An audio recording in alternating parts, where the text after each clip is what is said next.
Baik. Jadi kata Bapak tadi, kayaknya ada kesamaan kita dengan Allah, kan gitu. Ya. Sekarang saya mau tanya, Bapak melihat apa tidak? Melihat. Allah melihat tidak? Melihat. Bapak dapat melihat itu dari mana dapatnya? Nah, katanya Bapak punya penglihatan itu. Dapat dari mana? Pernah beli, Pak? Enggak. Pernah bikin? Enggak. Pernah tanam? Nah, loh, kok bisa dapat? Bapak dari mana dapat? Enggak pernah bikin, enggak pernah beli, enggak pernah tanam, kok punya? Punya dari mana? Ini yang salah dalam memahami, Pak. Enggak punya, ngaku punya, gitu. Bohong tidak itu? Apa sampai tua kita mau bohongin diri sendiri? Gitu. Buang dulu Bapak merasa punya itu, gitu. Bapak enggak punya, enggak. Yang punya itu Allah. Enggak sama, Pak. Ada? Jadi yang pendengaran, penglihatan yang ada pada kita itu sebenarnya pinjaman dari Allah. Nah, pinjaman ini kata Allah harus dikembalikan. Wa anfiqu mimma razaqnakum min qabli an ya'tiya ahadakumul maut. Serahkan apa yang sudah Allah berikan padamu itu sebelum kematianmu datang. Jangan ngaku-ngaku punya kalau nggak punya, Pak. Ada? Ya, jadi yang punya itu cuman Allah. Nah, disitulah kita duduk di tauhidnya, Pak. Itu satu, Pak. Nah, yang kedua, ya, saya menganjurkan kita ngaji tauhid, yang kita perhatikan diri kita, Pak. Ya, nggak usah memperhatikan diri orang lain. Pening kita nanti. Kelakuan orang macam-macam, Pak. Jadi kalau kita belajar tauhid, coba bawa ke diri kita. Nah, supaya kita cepat paham. Tapi kalau kita bawa kelakuan orang lain, nah, beda-beda Pak kelakuan orang. Kata si pendeta ini begini, kata si ulama itu begitu, itu kan. Sudahlah, itu. Biarlah mereka berpendapat seperti itu. Nah, saya ingin menanggapi yang namanya dekat. Yang dekat itu Allah apa kita? Nah, kalau Allah mah ada terus sama kita, Pak. Kalau nggak ada Allah, Bapak nggak bisa duduk di masjid ini. Ada? Yang kadang-kadang jauh, kadang-kadang dekat, ya kita sama Allah. Kalau Allah ada terus, Pak. Nggak pernah Allah jauh dari kita.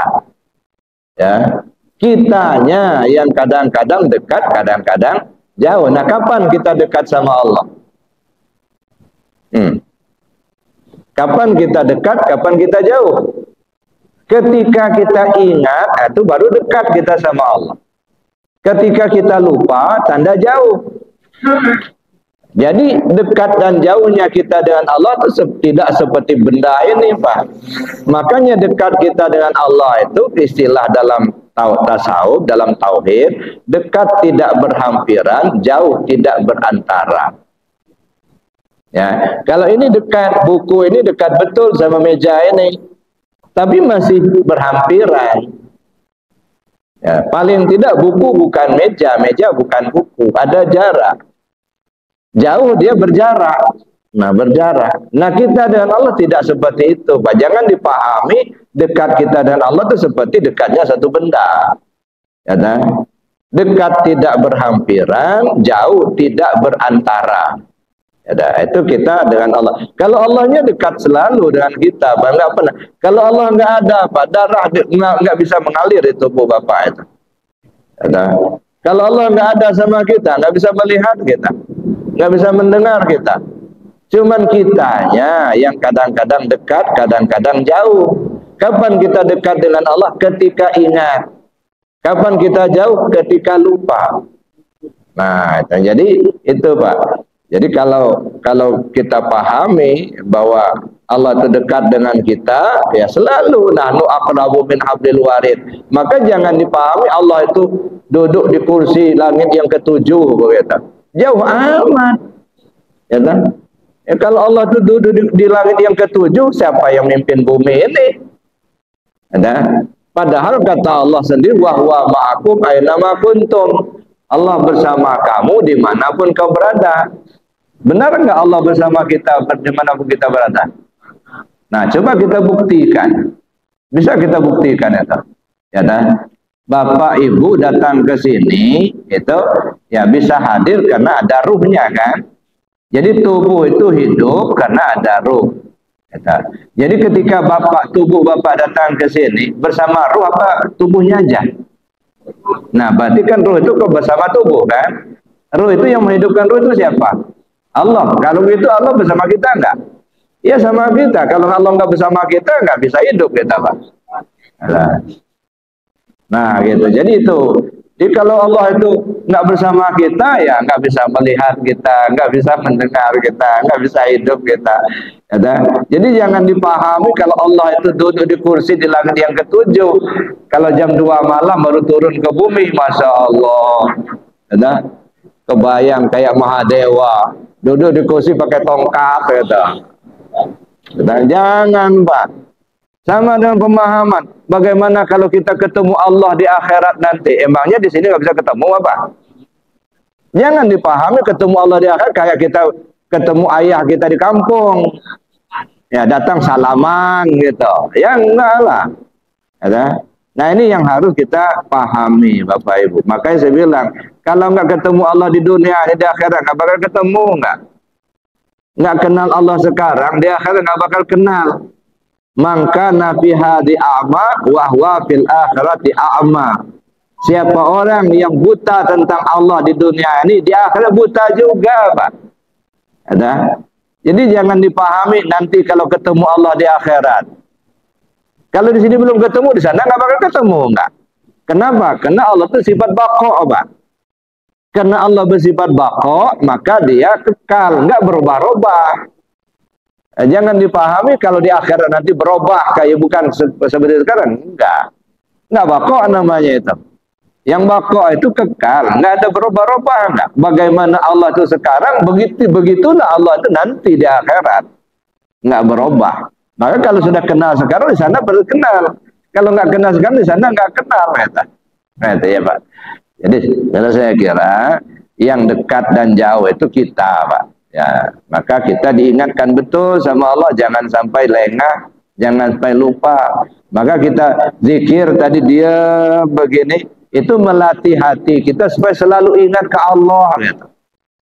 Makanya kita kaji seperti ini apa? Supaya kita ingat Allah, kita tahu dengan Allah. Jangan hanya tahu nama. Kita ini kan banyak tahu sebenarnya namanya. Siapa Tuhan Allah? Nama itu sebutan, Pak. Nah, apakah kalau nggak disebut itu Allah itu nggak ada? Enggak, tetap ada. Berarti sama nama Bapak. Nama apa sama Bapak? Sobri. Nah, itu kan nama. Apakah kalau orang nggak menyebut Sobri Bapak itu nggak ada? Tetap ada kan? Nah, cuma nggak disebut orang. Ya, gitu aja kan? Karena nggak tercatat di dalam daftar, nggak disebut. Iya ya. Ya, saya kira gitu Pak ya. Terima kasih. Masih ada yang lain, silakan.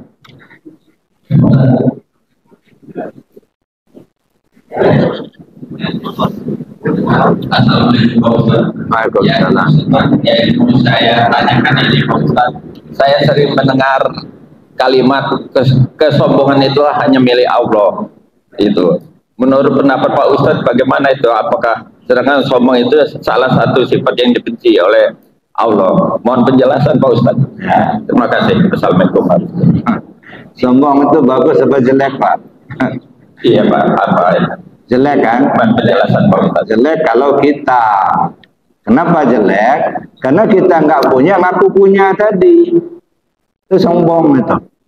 Ya, saya kaya, nah, padahal dia nggak kaya, dia sombong itu. Tapi kalau Allah ngaku kaya, memang dia kaya, itu nggak sombong, nggak. Memang nyatanya dia kaya.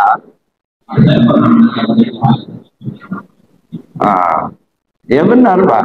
Bahkan kalau sombong sama orang yang sombong itu malah jadi sedekah Pak. Ya kan itu. Ada orang sombong, kita sombong pula. Oh dia bicara sombong misalnya, bahwa dia tahan besi lah, punya ilmu tinggi lah, bisa terbang lah, pokoknya hebat semua. Sombong amat orang nih. Dilawan dengan sombong pula gitu. Kita ambil golok misalnya, dibacok ke diri kita sini, nih nggak usah ngomong-ngomong, nah baru sombong kata. Sama sombongnya gitu. Cuma sombong sama orang sombong itu jadi sedekah, dia sadar. Nah, jadi itu Pak.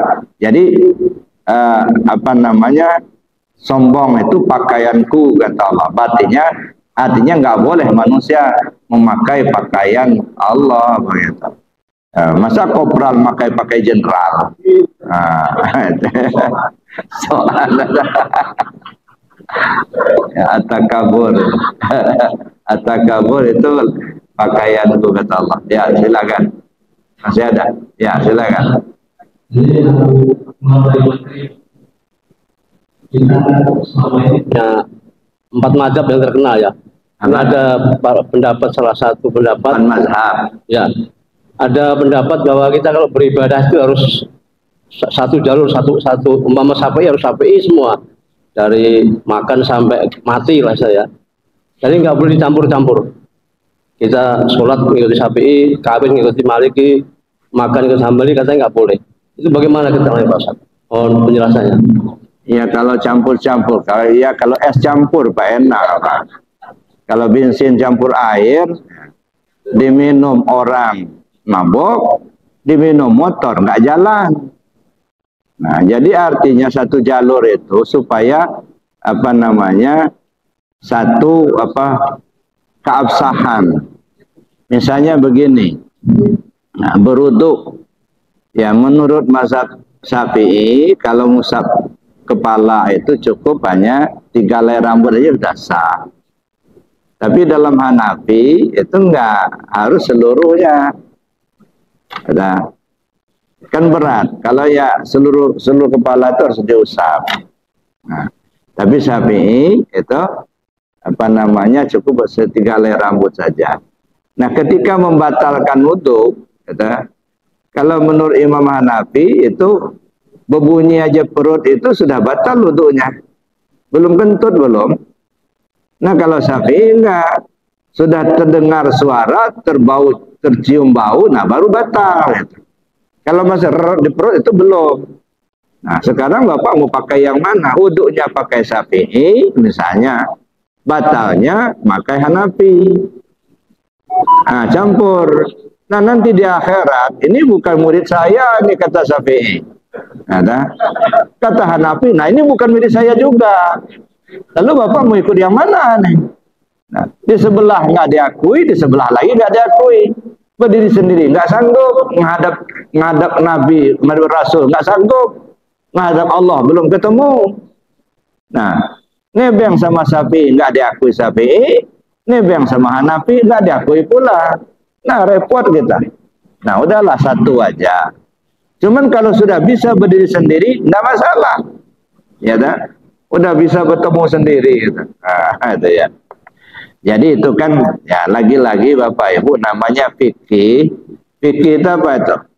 Fikih itu paham. Pahmu amrin min amrin. Yang namanya fikih itu majmu'atul ahkam syar'iyyatil amaliyah. Al-muktasab min adillatiyat tafsiliyah. Kumpulan hukum-hukum syara, ya, yang sifatnya perbuatan, yang digali dari dalil-dalil secara rinci. Jadi artinya pendapat orang, yang fikih itu kan pendapat orang. Wajar kalau beda-beda, pendapat si A begini, pendapat si B begini. Cuman yang kita ikuti kira-kira yang bersesuaian dengan dalil. Kalau semuanya bersesuaian dengan dalil dan pendapat-pendapat itu, nah tinggal kita pilih aja mana ikut yang mana kita. Imam Syafi'i satu kelebihannya lil ihtiyat, kehati-hatian. Nah, itu kan. Contohnya menyentuh ya kulit aula mastumun nisa. Nah, kulit laki-laki sentuh dengan kulit perempuan yang ajnabi. Batal wudu kalau Syafi'i. Kalau Hanafi ya nggak batal kalau hanya bersentuhan saja. Batalnya kalau sudah setubuh, nah baru batal. Kalau Syafi'i enggak, sentuhan aja udah batal. Kalau Maliki mana? Batal sentuhan kalau ada sir, ada nafsu, itu. Nah, baru batal. Kalau sentuhan aja tapi nggak ada nafsu nggak apa-apa. Ya misalnya lewat kita tahu sentuhan, nggak sengaja, nggak apa-apa, nggak ada sir. Nah ini kan beda-beda. Nah, orang banyak menggunakan pendapat Syafi'i. Kenapa? Lil ihtiyat. Kalau kita nganggap bersentuh saja batal, ya, nanti di akhirat yang dikehendaki Allah dalam ayat itu misalnya sebenarnya bersetubuh yang batal. Kita yang menggunakan bersentuhan tidak masalah. Karena jangankan bersetubuh aja sudah kita anggap batal. Tapi kalau kita pakai pendapat Hanafi yang namanya bersentuh, yang namanya lamas itu bersetubuh baru batal, umpamanya gitu, kita pakai itu. Andaikan Allah berkehendak di akhirat nanti misalnya, yang saya maksudkan kata Allah, sentuhan kulit itu yang batal. Nah yang sentuhan setubuh itu jadi masuk salah itu. Nah, jadi sudah kena salah, maka lil ihtiyat, lebih hati-hati. Nah, jadi gitu aja Pak ya. Saya kira demikian Bapak Ibu yang saya hormati. Jadi artinya untuk kita menggunakan amalia syariat sebaiknya kita mengikuti satu jalur ya, supaya apa? Supaya tadi kita bisa mempertanggungjawabkan. Tapi kalau memang kita sudah bisa memahami sendiri, menggali sendiri dari ayat, dari hadis, nggak pakai mazhab juga nggak masalah. Tapi jangan sampai kita hanya milih-milih yang enak-enak aja. Yang susahnya kita buang, yang enak aja kita ambil. Itu kan kurang bagus.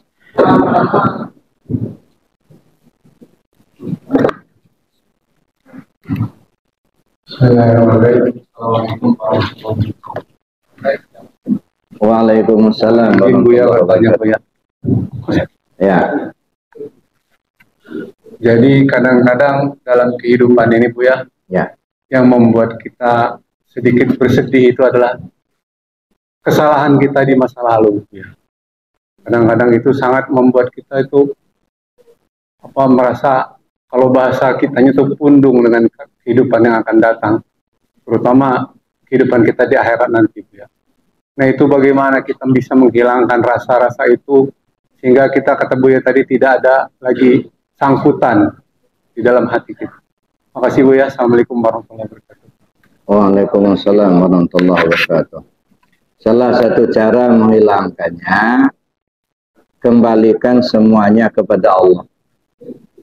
Jangan bergantung dengan apa yang sudah kita perbuat, tetapi bergantunglah kepada Allah.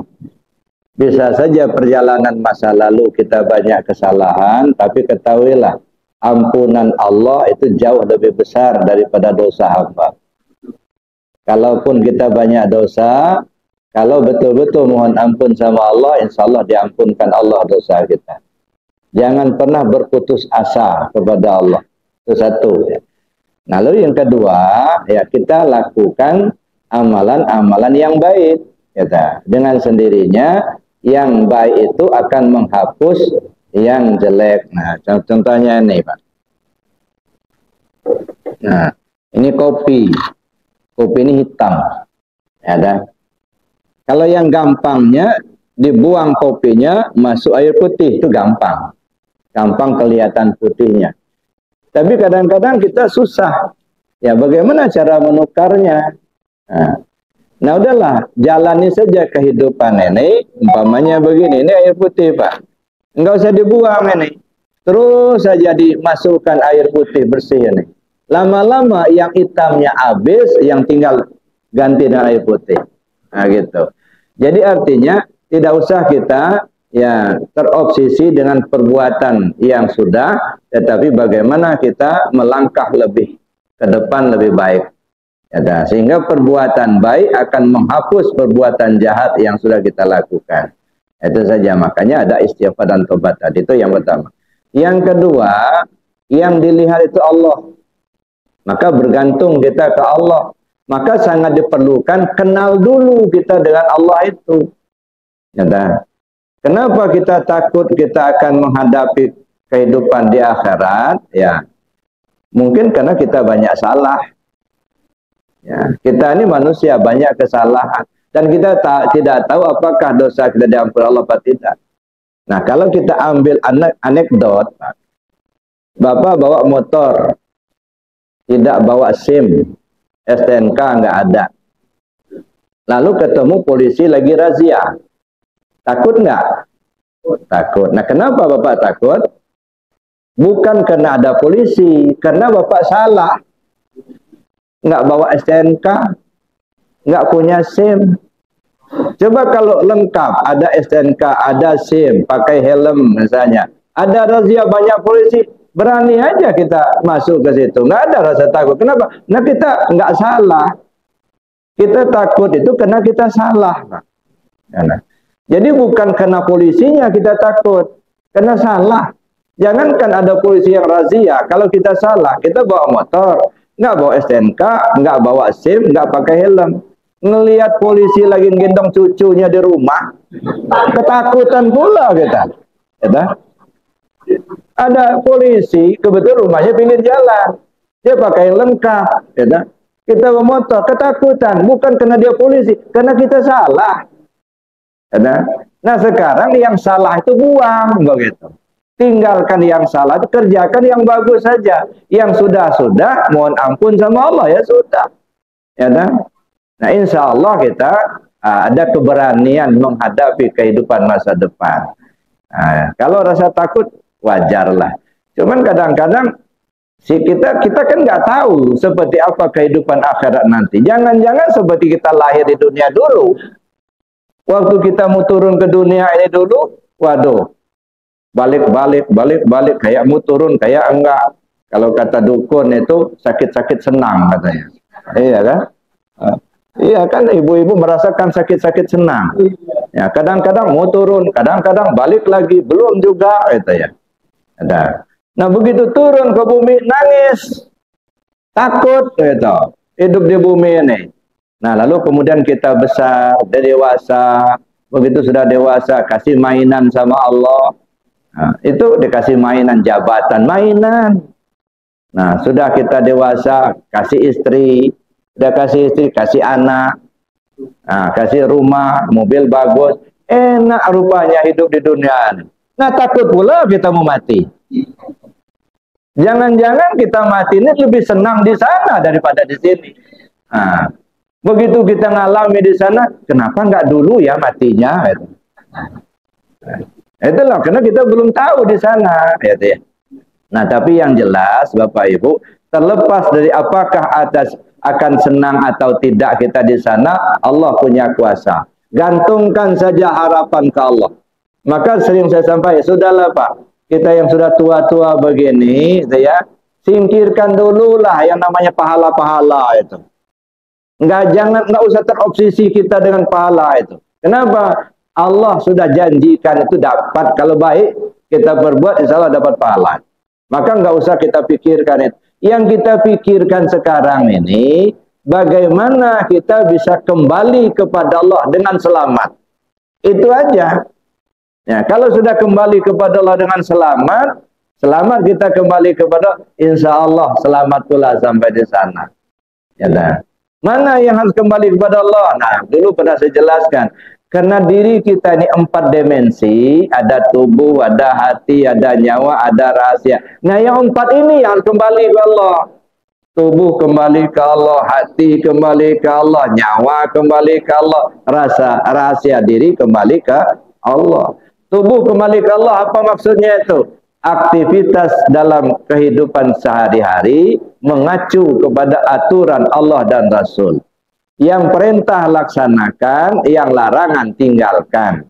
Yang haram buang, yang halal ambil. Itu saja. Kalau itu sudah kita laksanakan, ini istilahnya tubuh sudah kembali ke Allah. Alhamdulillah.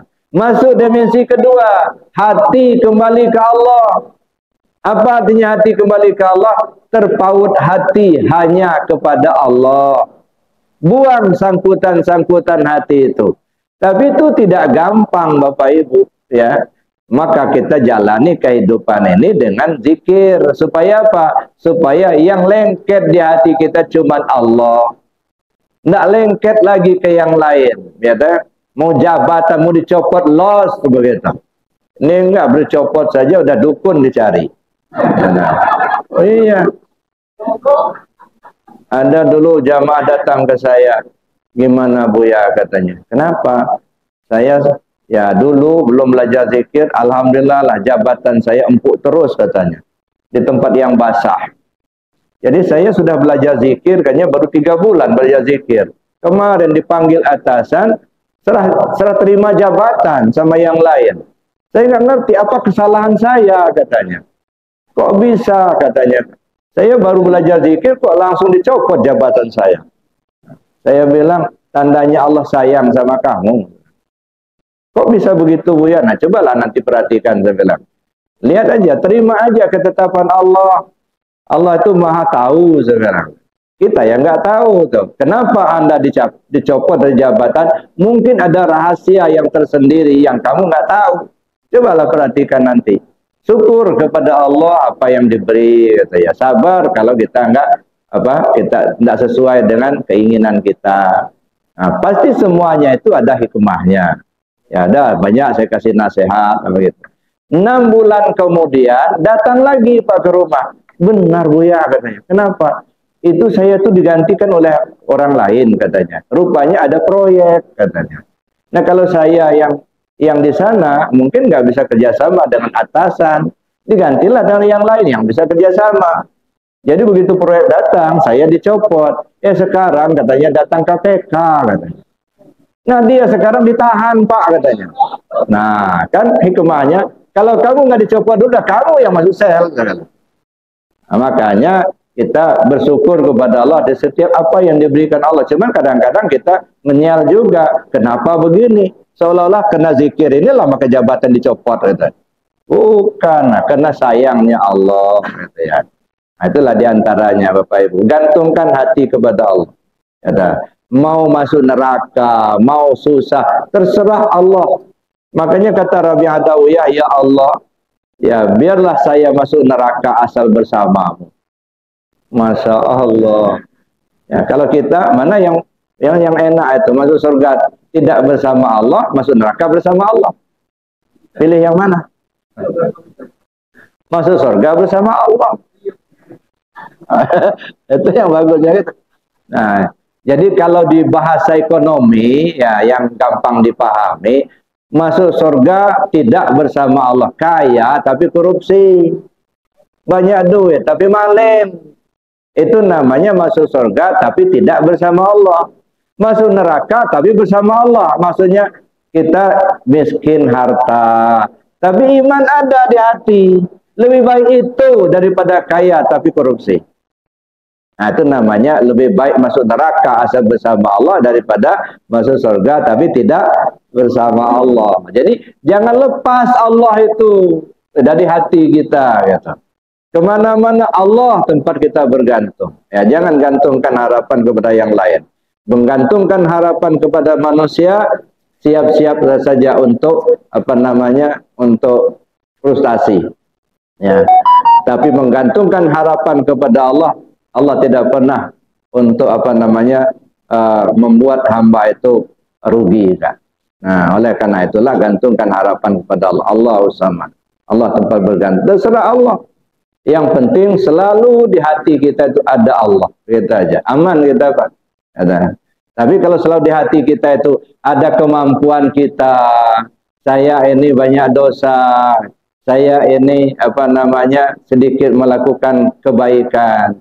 Itu juga bersyukur. Kenapa? Ketika kita melakukan sebuah kesalahan, tetapi kita merasa bahwa itu salah, itu tandanya kita dapat hidayah dari Allah. Tapi ketika orang berbuat salah tapi merasa tidak bersalah, itu laknatullah. Nah, hati-hati. Enggak sholat tapi biasa-biasa aja, enggak ada merasa berdosa. Itu laknat Allah itu. Ya, korupsi, maling, merasa mendapat. Itu laknatullah itu.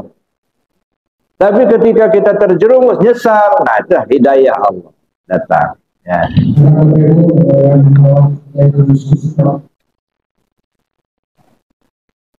Ada? Enggak ada. Cukup, alhamdulillah. Nah, udah paham, ngapain ditanya lagi kan gitu. cuman kadang-kadang tuh sebenarnya banyak mau saya tanyakan, tapi nggak tahu mulai dari mana. Tarasolai takatokan indah ada.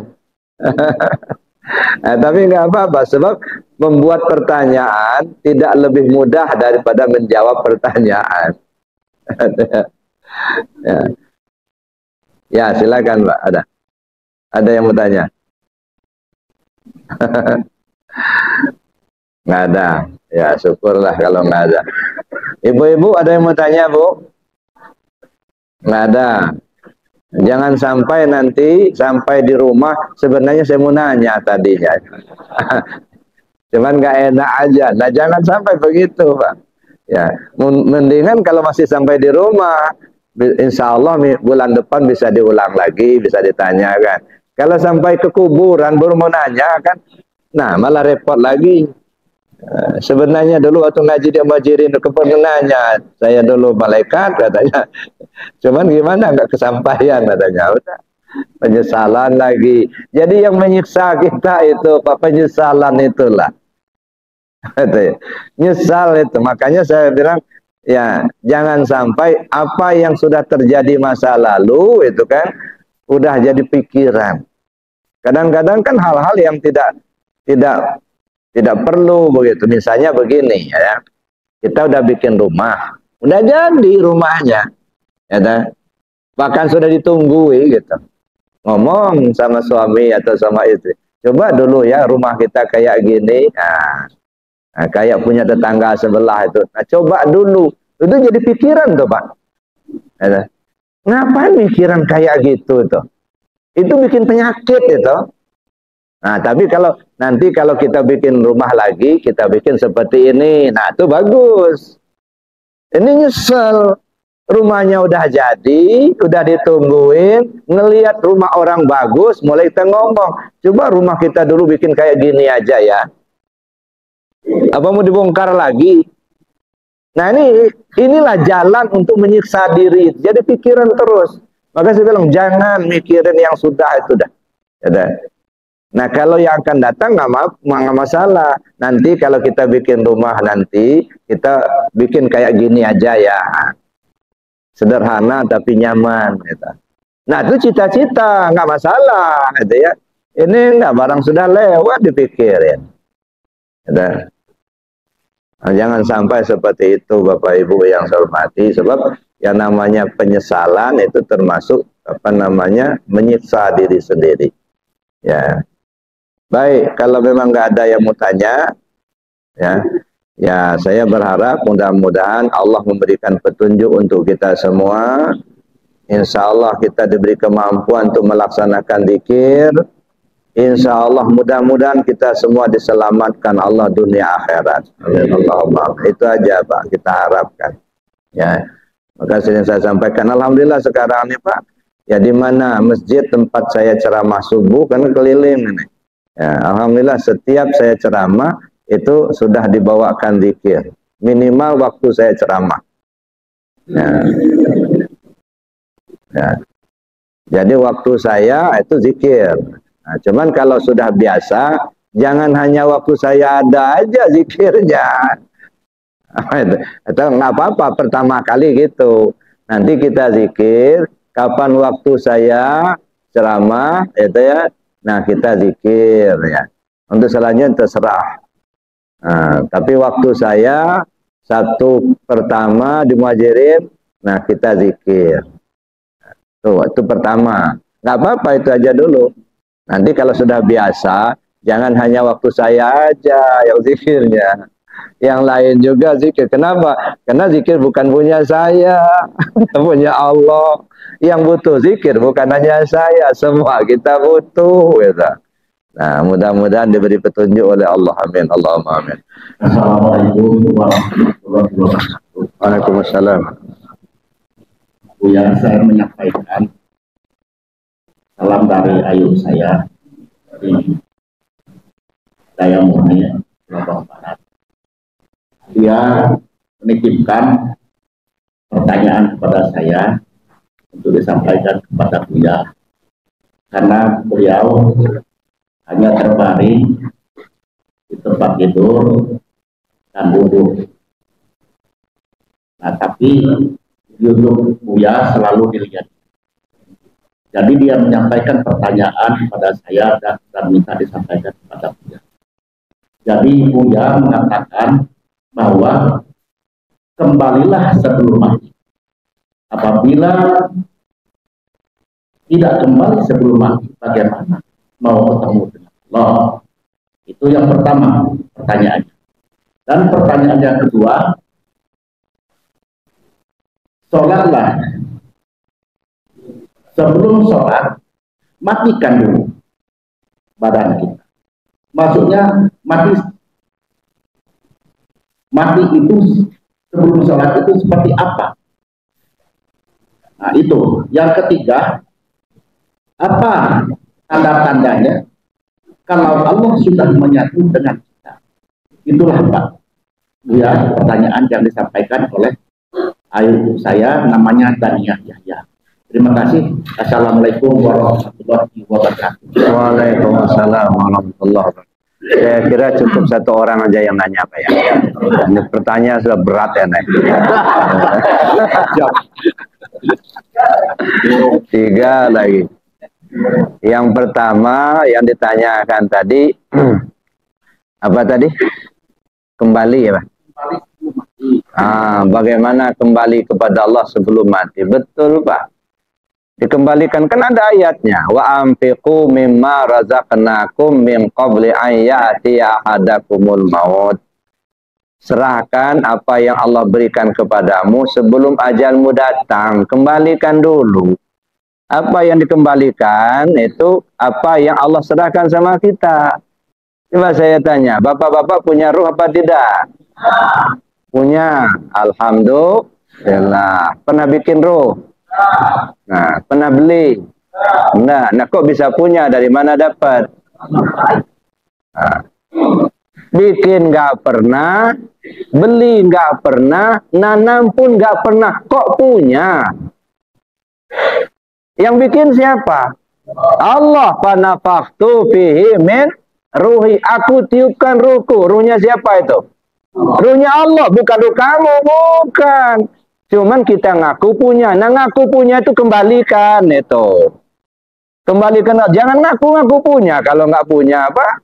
Bohong kita nanti. Inilah kita sampai tua ngebohongin diri sendiri kita. Ngaku punya padahal nggak punya gitu. Ya nah? Nah, kita merasa mendengar. Telinga kita mendengar. Apa telinga kita mendengar? Iya katanya. Ya nah? Coba lihat mayat. Mayat ada telinga nggak? Ada. Telinga mayat ngedengar nggak? Enggak lagi. Berarti bukan telinga yang ngedengar itu. Yang ngedengar itu sama. Sama itu punya siapa? Punya Allah, bukan punya kita. Nah, balikan. Allah yang mendengar, bukan kita. Ada? Kita tahu, punya ilmu. Benarkah punya ilmu? Nggak usah jauh-jauh. Pak, ini warna apa, Pak? Hitam. Kata kita. Kata Allah, ini warna apa? Hitam juga. Kenapa begitu? Karena tahu kita ini hitam, karena dikasih tahu sama Allah. Coba kalau belum dikasih tahu sama Allah, nggak tahu kita ini hitam apa bukan. Jadi kalau begitu yang berilmu siapa? Allah. Nah, jangan aku punya ilmu. Itu yang dikembalikan, Pak. Akuan-akuan kita tuh hilangkan dulu. Supaya duduk kita di tauhidnya itu. Duduk kita kepada Allah. Jangan duakan Allah itu, Pak. Allah itu satu. Dia yang kuasa, makhluk tidak kuasa. Ya. Bapak Ibu pernah ngaca nggak? Pernah. Alhamdulillah. Ketika kita ngaca, nah umpama ini kaca, ini kue nih Pak, bukan kaca. Ini contoh, ini kaca. Yang dipandang apa? Bukan, yang dipandang cermin. Bukan muka yang dipandang, Pak. Cermin yang dipandang.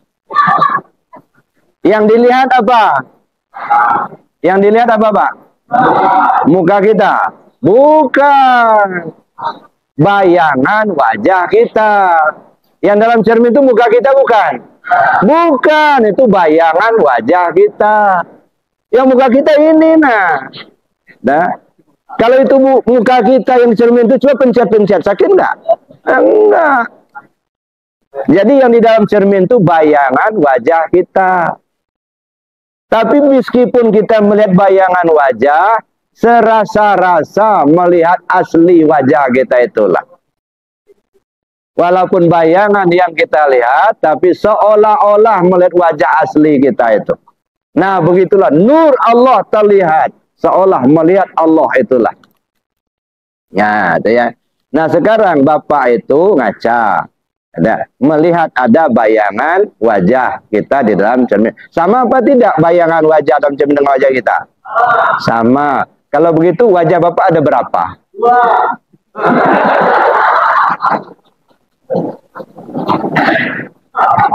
Masya Allah. Wajahnya cuma satu, Pak.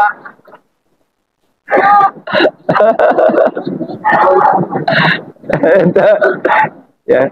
Ini kalau cerminnya dibuang, masih ada nggak bayang dalam itu? Nggak ada, berarti satu wajah Bapak itu. Nah, begitulah kita melihat tauhid itu, Pak. Kita ini banyak tertutup oleh bayangan. Ya, ini bayangan semua. Ya, ya. Kadang-kadang kita ditutupi oleh bentuk. Padahal Allah itu muhitul lil alamin, meliputi semua alam. Ya, bagi mereka yang paham, Allah itu begitu jelas terlihat, Pak. Tapi yang nggak ngerti, nggak ngelihat adanya Allah. Jadi kalau kita nggak ngelihat adanya Allah, bukan Allahnya yang nggak ada, Pak, kitanya yang buta. Ya, man nadhara syai'an wa lam yarallahu fihi fa nadharuhu batil. Siapa orang yang memandang sesuatu yang dia tidak melihat adanya Allah di sesuatu yang dia pandang, itu pandangan sia-sia belaka. Jadi itu, Pak, kembali kepada Allah sebelum ajalmu tiba. Jadi 4 yang dikembalikan tuh, Pak. Kenapa 4? Karena diri kita ini 4 lapis. Ada tubuh, ada hati, ada nyawa, ada rahasia diri. Tubuh kembali ke Allah, hati kembali ke Allah, nyawa kembali ke Allah, rahasia diri kembali ke Allah. Kapan? Sebelum ajal tiba. Itu yang saya sebut itu kembali sebelum ajal tiba, sebelum mati. Satu. Nah, makanya pertanyaannya berat-berat ini. Yang kedua apa tadi, Pak? Yang kedua pertanyaannya, kalau kita harus matikan dulu, Pak. Nah, bahasa tasawufnya hilangkan diri. Kalau mati kan sudah tadi dimatikan. Ya, sekarang hilangkan diri dulu. Sebelum kita sholat, menghilangkan diri. Nah, bagaimana cara menghilangkan diri? Bukan nyumput, Pak. Ya, menghilangkan keakuan diri kita. Bagaimana mungkin kita akan menemui Allah kalau kita masih mengaku adanya kita? Hilangkan dulu diri kita ini. Nah, baru kita bisa merasakan sholat. Makanya untuk khusus sholat itu ilmunya harus lengkap, Pak. Ya, dah. Jadi nggak ada ilmu khusyuk, nggak ada. Yang ada ilmu tentang sholat. Kalau ilmu tentang sholatnya lengkap, khusyuk datang sendiri, Pak. Mana ilmu tentang sholat? Pertama tentu tahu dalam ilmu syariatnya. Ya, rukun 13 tahulah kita. Lalu kemudian yang kedua, kita tahu makom takbirnya. Makom takbir itu ada 4. Ihram, mi'raj, munajat, tubadil. Nah, apa itu ihram, apa itu mi'raj, apa itu munajat, apa itu tubadil. Nah, itu perlu dikaji secara khusus itu. Ya, karena waktu kita terbatas, nggak mungkin kita sampaikan pada saat ini. Yang ketiga, kita tahu kiblat yang 4. Mana kiblat sholat? Kiblat itu arah, Pak. Nah, yang terarah itu 4 macam. Ya, maka disebut kiblat. Ada kiblat tubuh, ada kiblat hati, ada kiblat nyawa, ada kiblat rahasia. Nah, kalau kiblat tubuh, Baitullah di Mekah. Ya, apa namanya? Fawalli wajhaka syatral Masjidil Haram. Kalau kita sholat di dalam Masjidil Haram, arahnya langsung ke Baitullah. Tapi kalau kita sholat di luar Masjidil Haram, kita mengarah ke Masjidil Haram. Cukup itu. Ada awal wajah kasatral Masjidil Haram. Itu kiblat tubuh. Jadi walaupun kita sholat di depan Ka'bah, tetap saja yang menghadap ke Baitullah itu dada kita, Pak. Wajah kita ke tempat sujud. Jangan pula menengadah begini dengan Ka'bah kita sholat. Allah itu nggak nongkrong di dalam, nggak. Ada. Tetap saja dada kita mengarah ke Baitullah, tapi wajah kita mengarah ke tempat sujud. Itu namanya kiblat tubuh. Mana kiblat hati? Mana kiblat nyawa? Mana kiblat rahasia? Nah, kalau yang tiga ini nggak boleh berubah sama sekali, Pak. Kalau kiblat tubuh bisa berubah, Pak. Kita sholat di kapal, arahnya ke sana. Belum selesai, sholat baru 1 rakaat. Kapalnya jalan, muter kapalnya. Apa kita semutar-mutar juga? Nggak usah, lanjut aja. Nah, itu makanya kiblat tubuh bisa berubah. Tapi kalau kiblat hati, kiblat nyawa, kiblat rahasia, ini nggak boleh berubah sama sekali. Ya. Kalau dalam sholat mulai takbir sampai salam, itu dalam sholat. Kalau filsafatnya mulai lahir sampai mati. Takbir, lahir. Salam, mati. Nah, mulai lahir sampai mati. Kesana arahnya. Cuman kadang-kadang akal kita belum nyampai. Maka kita perlu belajar dulu. Nah, kapan kita diwajibkan? Pada saat kita sudah mulai tahu tadi. Nah, mulai belajar kita. Mana kiblatnya hati, mana kiblatnya nyawa, mana kiblatnya rahasia. Kalau nggak tahu kiblat yang tiga ini, ya bagaimana mungkin kita akan mendapatkan kekhusyuan dalam sholat. Ada. Maka itu ilmu tentang sholat. Lalu kemudian bagaimana cara menghilangkan diri. Sebelum sholat hilangkan dulu diri. Nah, bagaimana cara menghilangkan diri? Ada. Bagi mereka yang ahlinya, kalau Allah mentakdirkan, Pak, begitu takbir Allahu Akbar, hilang, tak terlihat lagi oleh mata. Bagi mereka yang ahlinya, ya, begitu takbir, bukan saja khusyuk, Pak, dirinya sudah nggak kelihatan. Ini namanya timbang terima khusus, ya, kalau Allah mentakdirkan. Tapi nggak usah diharap-harap yang begitu, Pak. Ada, ya, nggak. Kalau bukan bagian kita nggak dapat juga, nggak. Nah itu diantara ilmu-ilmu tentang sholat. Jadi mematikan diri itu menghilangkan diri sebelum kita sholat. Ya, hilangkan keakuan diri kita. Dan terakhir apa tadi? Bagaimana ciri-ciri kalau Allah? Ya, ciri-cirinya kalau Allah sudah bukan menyatu, Pak. Kita ini bukan menyatu sama Allah, bukan. Ya, tugas kita bukan menyatu dengan Allah, bukan. Dan bukan untuk jadi Allah, bukan. Tugas kita menghilangkan adanya diri kita. Kalau sudah hilang, yang tinggal hanya ada Allah saja. Ya, kalau menyatu berarti dua, Pak. Ada yang tempat menyatu, ada yang bersatu. Ulul namanya ada.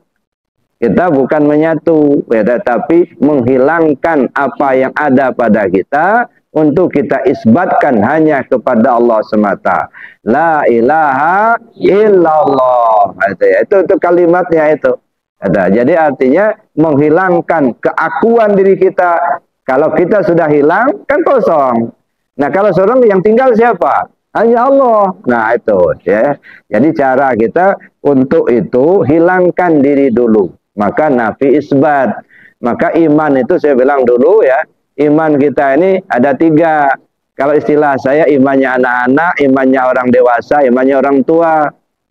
Kalau imannya anak-anak apa? Percaya Allah ada, percaya Allah melihat, percaya Allah hidup, percaya Allah itu mendengar. Itu imannya anak-anak yang begitu. Baru sekedar percaya. Imannya orang dewasa tidak sekedar percaya, merasa bersama Allah, merasa dilihat Allah, merasa didengar Allah. Ini imannya orang dewasa. Dalam bahasa tasawufnya iman mutawassit. Tapi di tingkat ini, ketika dilihat dari tingkat yang ketiga.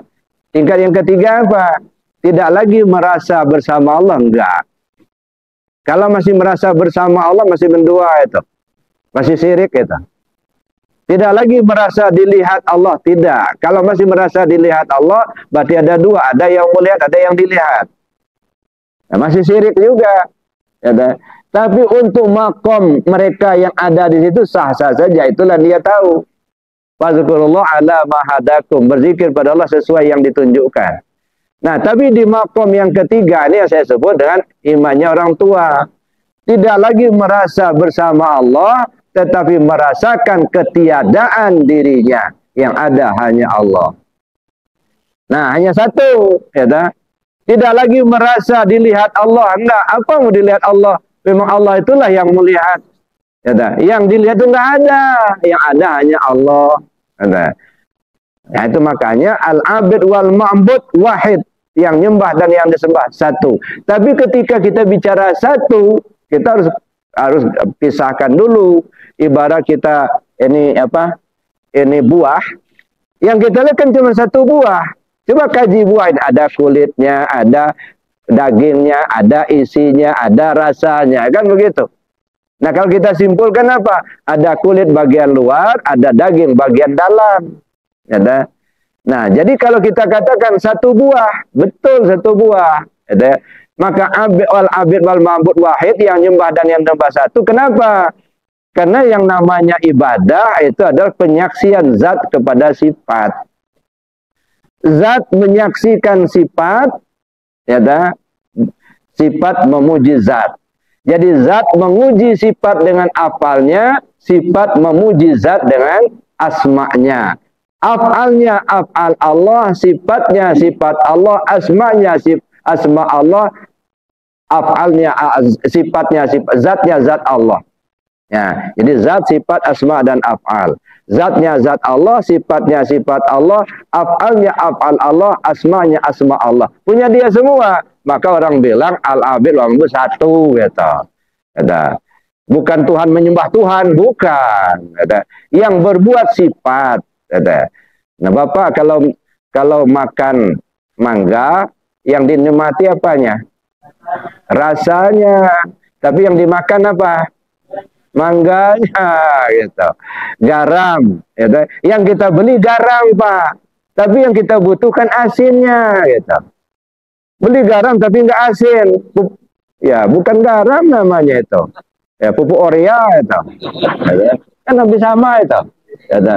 Jadi yang dibeli garam, yang dibutuhkan asin. Yang dibeli gula, yang dibutuhkan manis, bukan asin. Ya. Jadi itu, Pak. Jadi maksudnya menghilangkan itu dulu, ya. Jadi artinya hilangkan keakuan diri untuk kita isbatkan hanya kepada Allah semata. Baik Bapak Ibu, karena waktu mungkin kita cukupkan demikian. Mari kita tutup dengan doa dan kafarat majelis. Ya, ada doa, ada yang ulang tahun. Ibu saya di sebelah ulang tahun. Oh, nyanyi apa doa? Doa. Ya, sering berpantun itu. Iya, kalau nyanyi kan boleh selamat ulang tahun. Pak Suryadi yang ahli nyanyi itu. Kalau enggak Pak Ripto, mana Pak Ripto? Ya baik, kita doakan mudah-mudahan Ibu siapa? Ria Arifin. Ibu Ria dipanjangkan umurnya, disehatkan jasmani dan rohaninya, diberikan rezeki yang banyak, yang halal, amin, Allahumma amin. Pada akhirnya mati dengan husnul khatimah. A'udzubillahi minasyaitonirrajim. Bismillahirrahmanirrahim. Alhamdulillahirabbil alamin hamdan yuwafi ni'amaka fi mazidah. Ya Rabbana lakal hamdu kama yanbaghi lil jalali wajhikal karim wal azim sultanik. Allahumma shalli ala sayyidina Muhammad salatan tunjina biha min jami'il ahwali wal afat wa taqdilana biha ya Allah jami'al hajat wa tutahhiruna biha jami'al sayiat wa tarfa'una bi 'indaka lad darajat wa tuballighuna asal ayati min jamil khairat fil hayati ba'da al mamat. Innal ladzina yubay'unaka innama yubay'unallah yadullahu fawqa aydihim faman nakasa fa innama yankusu 'ala nafsi wa man nafa bima da'alahu Allah fa sayutajirul 'azima.